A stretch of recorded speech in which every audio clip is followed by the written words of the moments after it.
pessoal, tudo bem com vocês? Aqui é a professora Gisele, sou professora de Química aqui no Mundo Longo. Nesse vídeo você vai assistir a resolução de uma questão que apareceu na prova da FAMEMA de 2025.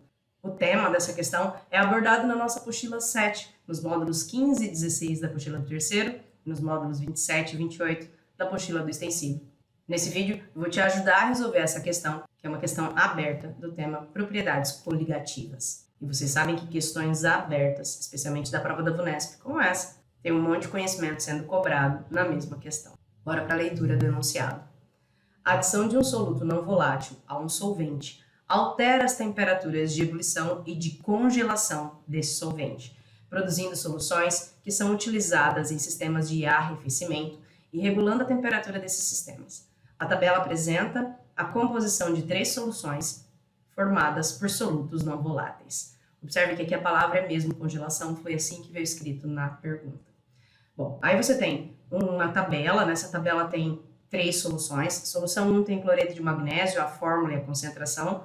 Solução 2 tem etilenoglicol, a fórmula e a concentração. Solução 3 tem o propilenoglicol, a fórmula e a concentração. Aí a pergunta, letra A, qual das soluções, 1, 2 ou 3, é condutora de eletricidade?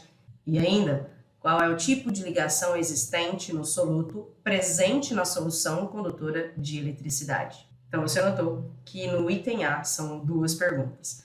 Dessa vez elas estão relacionadas, mas nem sempre isso acontece. Bom, vamos começar para responder aqui qual das soluções 1, 2 ou 3 é condutora. Para a gente saber qual delas é condutora, a gente tem que reconhecer o tipo de ligação química envolvida. E aí, vamos começar aqui, ó. O magnésio é um metal. O cloro é um ametal. Aqui, nessa fórmula, a gente tem a ligação metal com ametal. A ligação que acontece entre metal e ametal é uma ligação iônica. Então, a solução 1 tem um composto em que seus átomos estão unidos por ligação iônica. Quando os átomos estão unidos por ligação iônica, você tem um composto iônico. E compostos iônicos são condutores em soluções aquosas. Então, esse composto iônico é condutor de eletricidade em solução aquosa. Então, a solução 1 é condutora. Vamos analisar a solução 2 e a 3. Aqui na solução 2, o etilenoglicol, você tem átomos de carbono, hidrogênio e oxigênio. Na 3 também, carbono, hidrogênio e oxigênio. Aqui, os átomos estão unidos por ligação covalente. Então, nas duas opções, são o mesmo tipo de átomo, as duas soluções têm átomos unidos por ligação covalente. Nestes casos, o composto é chamado de composto molecular. Os compostos moleculares, em sua maioria, são compostos que não geram íons, exceto os ácidos carboxílicos, por exemplo, que ionizam. Mas aqui você tem álcool nas duas opções. De álcool no etilenoglicol, de álcool no propilenoglicol. Então, nos 2 casos você tem álcool.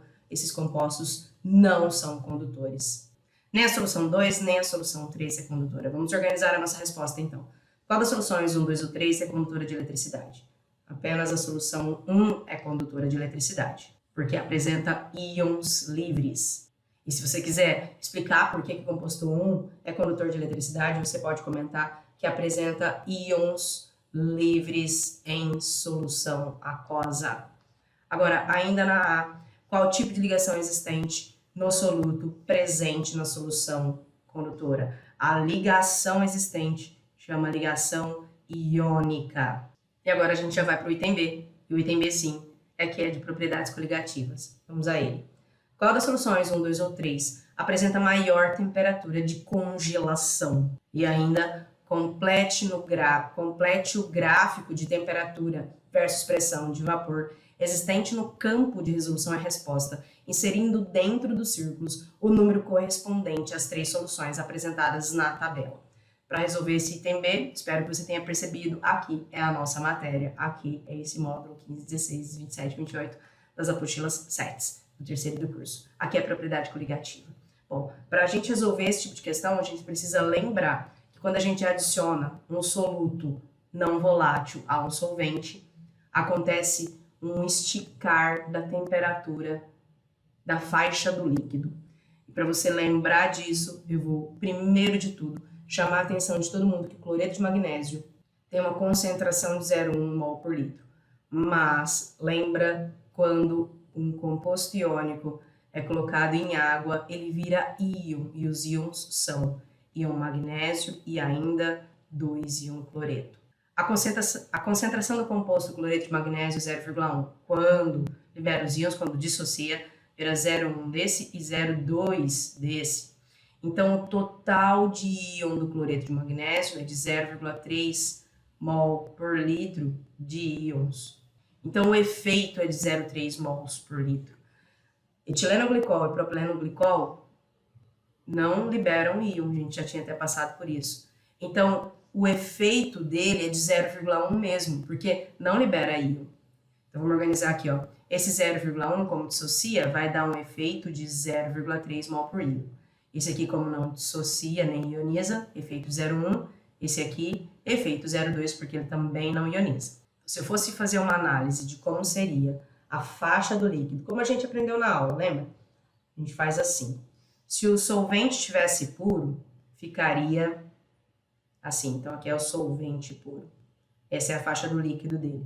Aqui, ebulição. Aqui, a temperatura do congelamento ou congelação, como essa questão abordou.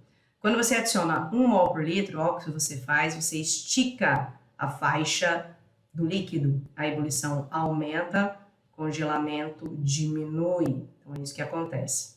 Para organizar o nosso pensamento sobre como que a gente vai pensar aqui, vamos fazer a seguinte situação. Imagina que esse aqui é um 0,1 mol por litro. Conforme você adiciona mais mol por litro, você vai esticando cada vez mais essa faixa do líquido. Então, solvente puro, 0,1 mol por litro, vou por aqui para a gente não se perder. Aqui 0,2 mol por litro e aqui 0,3 mol por litro, aqui substância pura. Olha só, a faixa do líquido foi esticando. A pergunta foi, qual apresenta a maior temperatura de congelação? Seria o solvente puro, que está mais alto. Mas não tem solvente puro aqui na nossa história. Só tem cloreto de magnésio, etilenoglicol e propilenoglicol. Bom, o que está mais alto, que é o maior, é esse aqui. É o que tem a concentração 0,1. Quem tem concentração 0,1 é o etilenoglicol. E o etilenoglicol é a solução 2. Então, aqui, a solução 2 apresenta maior temperatura de congelação, porque tem menor quantidade de mol por litro de partículas para atrapalhar a congelação aí dessa substância. Moçada, agora, para responder a segunda parte do item B, que é para completar o gráfico temperatura versus pressão de vapor existente no campo de resolução e resposta, inserido dentro dos círculos os números correspondentes às 3 soluções na tabela, eu vou mostrar o que veio lá na folha de resposta para o aluno. Você tem algumas estratégias de como pensar para resolver essa questão. Uma estratégia é traçar uma linha aqui nesse gráfico, tentar perceber qual deles tem a maior pressão de vapor, ou até mesmo traçar uma linha aqui da pressão de vapor paralela à temperatura e ver qual deles tem maior temperatura de ebulição. É isso que eu vou fazer, porque é isso que eu vou olhar naquele instante. Então, olha, só para ficar mais claro. Vou traçar de lápis aqui, ó, uma linha, ela precisa ser reta, né? Então, é importante que você faça isso com a régua. Uma linha que pega as três curvas. E aí, esse ponto que tá aqui, ó, você não precisa fazer essa anotação aqui, lá na folha de respostas, é só para o seu pensamento ficar organizado. E aí você vai projetar para cá, olha, essa curva que tá de preto, ela é a que tem a menor temperatura de ebulição. E essa curva de azul é a que tem a maior temperatura de ebulição, porque o encontro dessa reta que eu passei para cá, assim, vai te dar a temperatura de ebulição. Então, eu vou voltar lá naquela anotação que eu fiz com vocês, e eu espero que você esteja fazendo a anotação aí na sua mochila, para pegar qual deles que tem a temperatura de ebulição mais baixa e qual deles tem a temperatura de ebulição mais alta, porque assim eu organizo aqui. Então, vamos olhar aqui, ó. Aqui está a ebulição. Esse aqui é o de concentração 0,1. O de concentração 0,1, ó, é a substância 2, vou por aqui. Esse aqui de concentração 0,2 é a substância 3. E esse aqui de concentração 0,3 é a substância 1, é o líquido 1, porque é pela concentração que a gente está pegando. Então, dentre eles, a menor temperatura de ebulição é do líquido 2. Então, eu vou lá, vou marcar. A menor temperatura de ebulição é do líquido 2. Volto para cá. Qual deles tem a maior temperatura de ebulição? Olha, ebulição é esse aqui de cima, esse patamar aqui, ó. Esse aqui, ó. Então, quem que tem a maior temperatura de ebulição? O líquido 1. Vou voltar lá e vou marcar aqui. Esse é o líquido 1. Esse aqui ficou o 2, né, no começo. no fim é o líquido 1, sobrou para cá ser o líquido 3, então. E assim, aqui, nesse espaço de resolução e resposta, você coloca a resposta do item A, coloca na primeira parte do item B, e uma parte do item B é colocar aqui o reconhecimento de cada uma das curvas. Essa parte B é que é o motivo pelo qual eu estou gravando esse vídeo aqui na apostila 7. Eu espero que tenha ficado claro e que esse vídeo tenha ajudado a consolidar os seus repertórios e conhecimentos sobre propriedades coligativas. Esse vídeo fica por aqui, vejo vocês nos próximos vídeos e até mais!